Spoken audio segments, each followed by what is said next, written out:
한마디 말이 30년 우정을 끝냈습니다. 70대 두 노인이 있었습니다. 초등학교 때부터 함께 자란 평생직이었죠. 전쟁의 포화 속에서도 서로의 등을 지켜주었고 가난했던 시절 마지막 남은 쌀을 나눠 먹던 사이였습니다. 60년이 넘는 세월 동안 형제보다 더 가까운 벗이었습니다. 그런데 어느 날 친구의 손자 자랑을 듣던 한 사람이 무심코 이렇게 말했습니다. 그래도 우리 손자가 더 똑똑하지. 그 한마디에 친구는 자리를 박차고 나갔고 두 사람은 다시는 만나지 않았습니다. 고작 한 문장입니다. 단 몇 초 만에 뱉은 말이 60년의 세월을 무너뜨렸습니다. 전쟁도 가난도 이겨냈던 우정이 단 한마디의 말 앞에서 허무하게 무너진 것입니다. 여러분, 혹시 이런 경험 없으십니까? 별 생각 없이 던진 말 한마디가 관계를 망가뜨린 적, 또는 반대로 누군가의 말 한마디에 깊은 상처를 받아 밤잠을 설친 적. 200년 전 조선 최고의 시학자이자 500권이 넘는 저서를 남긴 대학자 정약용 선생은 이미 이것을 꿰뚫어 보았습니다. 그는 말했습니다. 말은 한번 입 밖으로 나가면 내 말이 끄는 수레로도 따라잡을 수 없다. 한번 뱉은 말은 절대로 주워 담을 수 없다는 것입니다.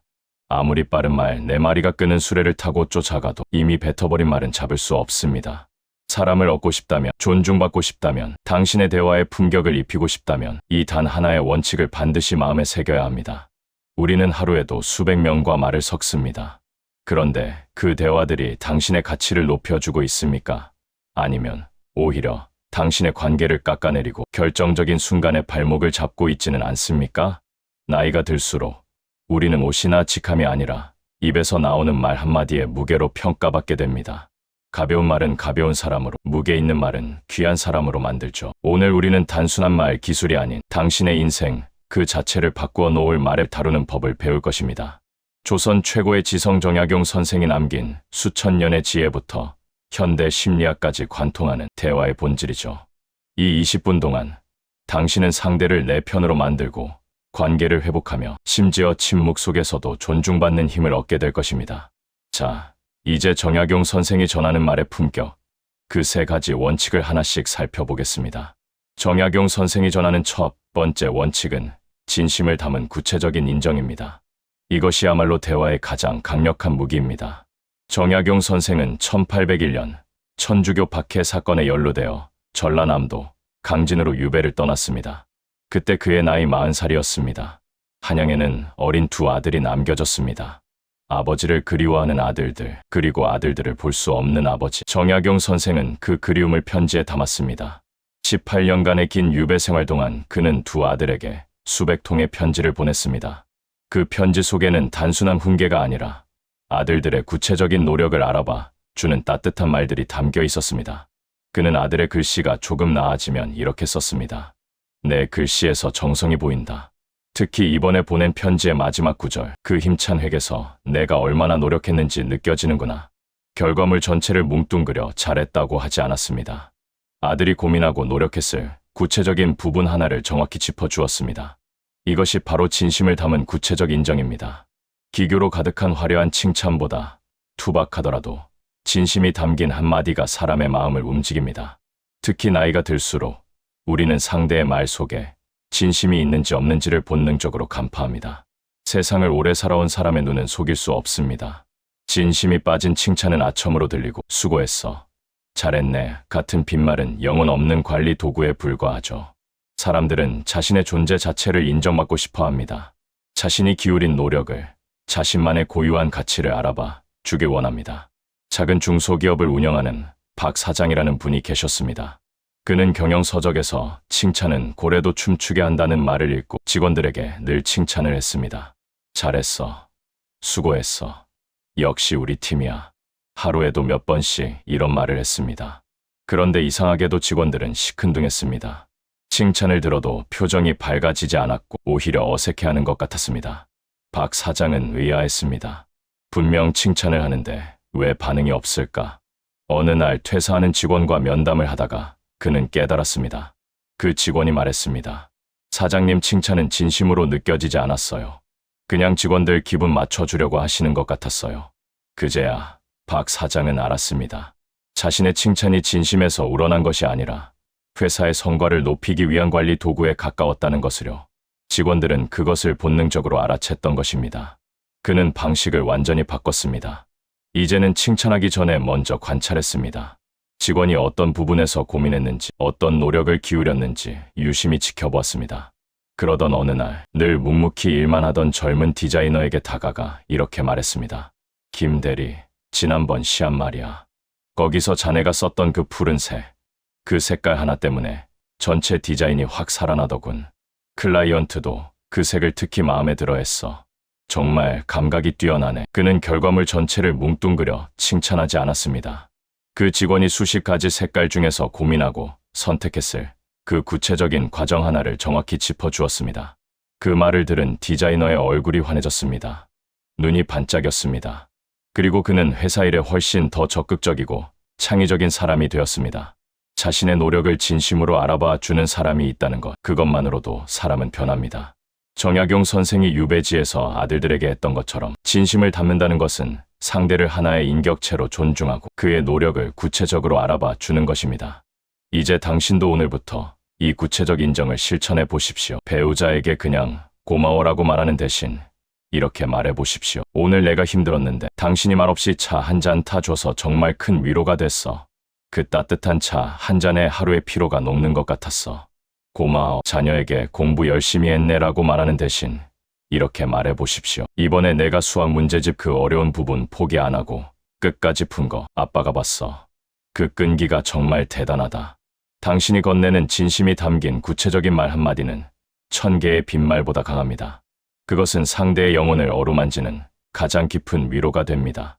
정약용 선생이 전하는 두 번째 원칙은 가르치려 들지 말고 행동으로 증명하라는 것입니다. 정약용 선생은 이렇게 말했습니다. 아비가 자식에게 물려줄 것은 두 글자, 근과 검뿐이다. 부지런할 근, 검소할 검. 말로만 부지런하라고 가르치지 않고 자신이 먼저 부지런하고 검소한 삶을 보여주는 것, 그 행동 자체가 가장 강력한 가르침이라는 뜻입니다. 실제로 정약용 선생은 어떻게 살았을까요? 그는 18년간의 긴 유배 생활 동안 500권이 넘는 책을 저술했습니다. 목민심서, 경세유표, 금음신서, 조선의 역사를 바꾼 위대한 저서들이 모두 그 고난의 시간 속에서 탄생했습니다. 그는 아들들에게 공부하라고 편지에 쓰기 전에 자신이 먼저 새벽부터 밤늦게까지 책을 읽고 글을 썼습니다. 유배지의 누추한 방에서 겨울에는 손이 곱아 붓을 쥐기 힘들 때도 글을 멈추지 않았습니다. 아버지의 그 뒷모습이 아들들에게는 어떤 말보다 강력한 가르침이었습니다. 1000마디 잔소리보다 한 번의 행동이 더 큰 울림을 주는 법입니다. 우리가 가장 쉽게 빠지는 함정은 살아온 세월을 지혜라고 착각하고 타인에게 내가 해봐서 아는데라며 서투른 가르침을 남발하는 것입니다. 나이가 들수록 이 유혹은 더 강해집니다. 젊은 사람들을 보면 자꾸 한마디 하고 싶어지죠. 하지만 듣는 사람에게 이런 조언은 나는 알고 너는 모른다는 오만한 선언으로 들릴 뿐입니다. 그 말 속에는 상대를 미성숙하고 불완전한 존재로 보는 시선이 깔려 있기 때문이죠. 아무리 좋은 의도라 해도 받아들이는 사람이 그렇게 느끼면 그것은 이미 실패한 조언입니다. 은퇴한 교사 최 선생이라는 분이 계셨습니다. 평생을 학생들을 가르치며 살았던 그는 은퇴 후에도 자식 부부에게 끝없는 조언을 쏟아냈습니다. 애는 그렇게 키우는 게 아니야. 내가 30년을 가르쳐봐서 아는데 돈 관리는 이렇게 해야 해. 너희는 아직 세상 물정을 몰라. 그 회사 그만두고 이쪽으로 와. 내가 해봐서 아는데 그게 더 나아. 그는 진심으로 자식을 위한다고 생각했습니다. 밤잠을 설치며 자식 걱정을 했고 좋은 정보가 있으면 바로 전화했습니다. 그의 마음속에는 오직 자식의 행복뿐이었습니다. 하지만 결과는 어땠을까요? 아들 부부는 점점 연락을 피하기 시작했습니다. 전화를 해도 받지 않고 명절에도 바쁘다는 핑계로 얼굴을 비추지 않았습니다. 최 선생은 깊은 외로움에 빠졌습니다.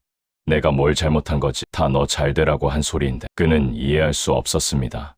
하지만 너 잘되라고 하는 소리였던 것이 아들에게는 간섭이자 단절의 벽이었던 것입니다. 사랑의 방식이 잘못되면 사랑조차 상처가 됩니다. 그때 최 선생은 우연히 정약용 선생의 글을 읽게 되었습니다. 아비가 자식에게 물려줄 것은 두 글자, 근과 검뿐이다. 그 문장이 가슴을 때렸습니다. 그리고 결심했습니다. 입으로 가르치지 않겠다고 대신 묵묵히 자신의 삶을 증명해 보이기로 했습니다. 매일 아침 5시에 일어나 운동을 시작했습니다. 텃밭을 가꾸며 땀을 흘렸습니다. 조용히 기부를 시작했고 동네 어르신들을 위한 봉사활동에 참여했습니다. 자식에게 전화해서 잔소리하던 시간에 자신의 삶을 가꾸는 데 집중했습니다. 처음에는 힘들었습니다. 전화기를 들었다가 내려놓기를 수없이 반복했습니다. 하지만 정약용 선생의 가르침을 떠올리며 버텼습니다. 몇 년 후 놀라운 일이 일어났습니다. 아들이 먼저 찾아온 것입니다. 아무 연락 없이 불쑥 문을 열고 들어온 아들의 눈에는 눈물이 고여 있었습니다. 아들은 말했습니다. 아버지, 요즘 아버지가 사시는 모습을 보니 제가 너무 철없이 살았다는 생각이 들어요. 매일 새벽에 운동하시고 텃밭 가꾸시고 봉사하시는 거 다 들었어요. 저도 이제부터 제대로 살아보고 싶습니다. 아버지처럼요. 가르치려 할 땐 다쳤던 마음이 행동으로 증명하자 스스로 열린 것입니다. 첫 마디 말보다 한 번의 행동이 평생의 잔소리보다 하루의 실천이 더 큰 울림을 준 것입니다. 기억하십시오. 조언은 상대가 간절히 구할 때 그때 딱 한마디만 던져주십시오. 상대가 묻지 않았는데 먼저 가르치려 들지 마십시오. 그 한마디는 당신이 평생 떠든 잔소리보다 훨씬 더 강력한 무게를 가질 것입니다. 정약용 선생이 전하는 세 번째 원칙은 말의 무게를 알라는 것입니다. 정약용 선생은 말했습니다. 입은 화와 복이 드나드는 문이다. 말 한마디가 화를 부르기도 하고 복을 부르기도 한다는 뜻입니다. 같은 입에서 나오는 말이지만 어떤 말은 관계를 살리고 어떤 말은 관계를 줄입니다. 어떤 말은 사람을 세우고 어떤 말은 사람을 무너뜨립니다. 정약용 선생은 또 이렇게 말했습니다. 군자는 말을 아끼고 소인은 말을 함부로 한다. 말을 많이 하는 것이 대화를 잘하는 것이 아닙니다. 진정한 대화의 고수는 말을 아끼는 사람입니다. 꼭 필요한 말만 적절한 때에 무게를 실어 던지는 사람입니다. 60대 김 회장이라는 분이 계셨습니다. 사업의 성공에 많은 재산을 모았고 업계에서 나름 유명한 인사였습니다. 하지만 이상하게도 주변에 사람이 없었습니다. 사업 파트너는 있어도 진정한 친구는 없었습니다. 그는 모임에 가면 늘 자신의 성공담을 늘어놓았습니다. 내가 그때 그 결정을 안 했으면 지금 이 자리에 없었어. 내가 사람 보는 눈이 있지. 그때 그 사람 뽑은 게 신의 한 수였어. 상대가 말을 하면 중간에 끊고 자기 얘기를 했습니다. 아, 그거? 나도 비슷한 경험 있어. 근데 내 얘기가 더 대단해. 조언이랍시고 훈계를 일삼았습니다. 자네는 아직 멀었어. 내가 해봐서 아는데 말이야. 그는 자신이 대화를 잘한다고 생각했습니다. 사람들이 자기 말에 귀 기울이고 고개를 끄덕이니까요. 하지만 그것은 그의 착각이었습니다. 사람들은 그의 말에 공감한 게 아니라 그의 지위와 재력 앞에서 예의를 차린 것뿐이었습니다. 어느 날 초등학교 때부터 50년을 알고 지낸 오랜 친구가 그에게 말했습니다. 회장, 미안한데 솔직히 말할게. 자네와 있으면 피곤해. 늘 자네 얘기만 하잖아. 내 얘기는 들은 적 있어. 난 그냥 자네 성공담 들어주는 청중인 것 같아. 김 회장은 충격을 받았습니다. 50년 지기 친구의 입에서 나온 말이었기에 더 아팠습니다. 그날 밤 그는 잠을 이룰 수 없었습니다. 내가 정말 그랬나? 사람들이 나를 피한 게 그래서였나? 돌이켜보니 정말 그랬습니다. 동창 모임에 나가면 어느새 자기 혼자 떠들고 있었습니다. 가족 모임에서도 마찬가지였습니다. 아내는 한숨을 쉬고 자녀들은 일찍 자리를 떴습니다. 그때 그는 우연히 정약용 선생의 글을 접했습니다. 군자는 말을 아끼고 소인은 말을 함부로 한다. 그 문장이 뼈를 때렸습니다. 김 회장은 변하기로 결심했습니다. 쉽지 않았습니다. 수십 년간 굳어진 습관을 바꾸는 것은 정말 어려웠습니다. 말이 입 끝까지 올라와도 꾹 참아야 했습니다. 모임에서 가장 먼저 말하던 습관을 버리고 가장 마지막에 입을 열기 시작했습니다. 상대의 말을 끊지 않고 끝까지 들었습니다. 듣는 동안 고개를 끄덕이고 상대의 눈을 바라보았습니다. 그리고 꼭 필요한 말만 천천히 무게를 실어 던졌습니다. 그랬구나. 그때 많이 힘들었겠네. 자네 생각이 맞는 것 같아. 짧지만 진심이 담긴 말들이었습니다. 1년이 지났습니다. 어느 날 동창 모임에서 한 친구가 말했습니다. 요즘 회장이 좀 달라진 것 같아. 예전엔 자네 얘기만 했는데 요즘은 내 얘기도 들어주더라고. 또 다른 친구가 말했습니다. 맞아. 그리고 요즘 회장 말에는 뭔가 무게가 있어. 예전엔 말이 많으니까 그냥 흘려들었는데 요즘은 한마디 한마디가 마음에 와닿아. 말을 줄이자 오히려 그의 말의 가치가 올라간 것입니다. 적게 말하니까 사람들이 더 귀 기울였습니다. 이것이 정약용 선생이 말한 말의 무게입니다. 자, 지금까지 정약용 선생이 전하는 말의 품격 3가지 원칙을 살펴보았습니다. 첫째, 진심을 담은 구체적 인정. 둘째, 가르치려 들지 말고 행동으로 증명. 셋째, 말의 무게를 알라. 이제 이 지혜를 당신의 일상에서 바로 사용할 수 있는 구체적인 행동, 지침 4가지를 드리겠습니다. 오늘부터 당장 실천할 수 있는 것들입니다. 첫 번째, 아침 맹세입니다. 매일 아침 눈을 뜨면 거울을 보고 다짐하십시오. 오늘 나는 내 말에 책임을 진다. 가벼운 말을 경계하고 모든 말에 무게를 싣겠다. 정약용 선생은 매일 새벽 자신을 다잡으며 하루를 시작했습니다. 그는 말했습니다. 하루를 삼가면 하루의 군자가 되고 평생을 삼가면 평생의 군자가 된다. 이 간단한 아침 의식이 하루 종일 당신의 말을 지켜줄 것입니다. 두 번째, 대화의 3분의 1 법칙입니다. 사람을 만나 대화할 때 당신이 말하는 시간을 전체의 3분의 1 이하로 줄이십시오. 나머지 시간은 상대의 말을 듣는 데 사용하십시오. 이때 단순히 듣는 것이 아니라 상대의 말 속에서 진심으로 궁금한 점을 하나 찾아내십시오. 건성으로 듣지 말고 온 마음을 기울여 들으십시오. 예를 들어 친구가 요즘 무릎이 아파서 고생이야 라고 말하면 성급하게 병원 정보를 제시하지 마십시오. 내가 아는 좋은 병원 있어 라고 바로 말하지 마십시오. 대신 이렇게 물어보십시오. 가장 힘든 게 어떤 순간이야? 계단 오를 때 아니면 가만히 있을 때도 아파. 해결사가 되려 하지 말고 먼저 이해자가 되십시오. 상대는 해결책보다 먼저 공감을 원합니다. 세 번째, 비상 탈출 구문입니다. 감정이 격해질 때 무조건 이 말을 먼저 던지십시오. 지금 이 상태로 말하면 서로에게 상처만 될 것 같으니 우리 잠시 후에 다시 이야기하자. 이 한 문장은 폭발 직전의 상황을 멈추게 하는 가장 효과적인 브레이크입니다. 정약용 선생이 말한 입은 화와 복이 드나드는 문이라는 가르침을 기억하십시오. 화가 날 때 뱉은 말은 반드시 화를 부릅니다. 이 구문을 외워두십시오. 냉장고에 붙여두십시오. 휴대폰 배경화면에 써두십시오. 반드시 쓸 일이 생깁니다. 그리고 그때 이 한 문장이 당신의 소중한 관계를 지켜줄 것입니다.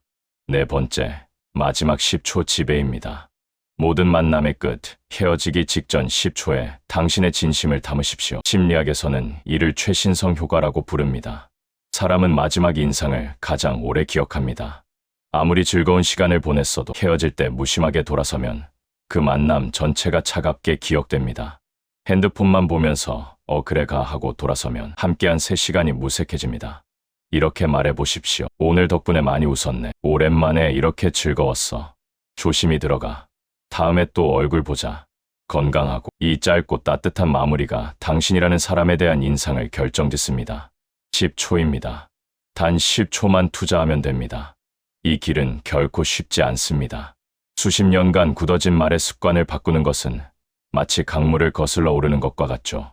어제 내가 오늘 또 튀어나오고 참았던 말이 어느새 입 밖으로 나와 있기도 합니다. 하지만 정약용 선생도 18년의 유배라는 고난 속에서 포기하지 않고 자신을 갈고 닦았습니다. 그 긴 세월 동안 매일 새벽 일어나 글을 쓰고 자신을 다잡았습니다. 위대한 변화는 하루아침에 오지 않습니다. 하지만 포기하지 않으면 반드시 옵니다. 당신이 그 노력을 포기하지 않는다면 어느 순간 사람들이 당신을 대하는 태도가 달라졌음을 느끼게 될 것입니다. 당신의 말에 귀를 기울이고 당신과 함께 있는 것을 편안하게 여기게 될 것입니다. 사람들이 당신을 찾게 될 것입니다. 정약용 선생은 말했습니다. 하루를 삼가면 하루의 군자가 되고 평생을 삼가면 평생의 군자가 된다. 당신의 말이 당신의 운명입니다. 오늘부터 당신이 뱉는 모든 말에 당신의 인생을 걸어보십시오. 말 한마디 던지기 전에 한 번만 더 생각하십시오. 이 말이 상대에게 어떻게 들릴지, 이 말이 관계에 어떤 영향을 줄지, 그 무게감 있는 한마디 한마디가 쌓여 당신을 그 누구도 함부로 할 수 없는 귀한 사람으로 만들어줄 것입니다. 오늘 영상이 마음에 와닿으셨다면 지금 바로 좋아요와 구독 버튼을 눌러주세요. 알림 설정까지 해두시면 좋은 영상을 놓치지 않고 보실 수 있습니다. 여러분의 구독 하나가 더 좋은 영상을 만드는 큰 힘이 됩니다. 그리고 댓글로 여러분의 이야기를 들려주세요. 혹시 말 한마디 때문에 관계가 틀어졌던 경험이 있으신가요? 또는 반대로 누군가의 따뜻한 말 한마디에 위로받았던 순간이 있으신가요? 정약용 선생의 지혜 중 가장 마음에 와닿은 구절이 있다면 그것도 댓글로 남겨주세요. 여러분의 경험을 나눠주시면 다른 분들에게도 큰 깨달음이 될 것입니다. 저도 댓글 하나하나 소중히 읽겠습니다. 당신의 남은 길이 밝고 평화롭기를 진심으로 바랍니다. 감사합니다.